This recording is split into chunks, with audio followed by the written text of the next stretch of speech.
مرحبا، يسعد اوقاتكم يا رب. مين فينا ما بيحب الشوربات بالشتوية؟ اليوم طلع على بالي اعمل شوربة عدس على طريقتي. يعني بما انه الواحد كتير بيعمل شوربات بالشتوية فبيحب الواحد يغير شكل احيانا. منروح على المكونات. في عندي هون بصلتين حمر، في عندي هون بندورة مطبوخة هيك بهالشكل، تجي عنا معلبات. بأوروبا أو بتركيا بيتواجد هيك شي، فيكن تستبدلوها ببندورة خضراء. في عندي هون 3 قطع جزر مقطعتهم مكعبات، كرفس جرزة كرفس قطعتها هيك كمان مكعبات بهالشكل، 3 سنون توم، معلقة زعتر أخضر. وهون عنا مرقة الخضار، زيت زيتون، خل أبيض، إذا ما فيكن تستبدلوه بخل التفاح.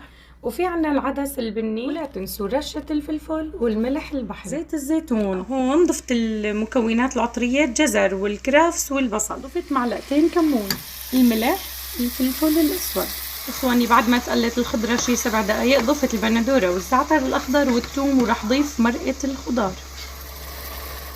وشوية صغيرة خل تفاح. هون ضفت العدس. إخواني بعد ما ضفنا كل المكونات يعني ما تخلوها كتير تغلي، شغلة 4-5 دقايق بيكون كافي. ضيف رشة سبانخ على الوش، بتلبق جبنة بارميزان على الوش. هذا كان كل شي لليوم. لا تنسونا من الإعجاب والمشاركة، وتذكرونا بتعليق حلو. منشوفكن فيديو جديد. باي باي.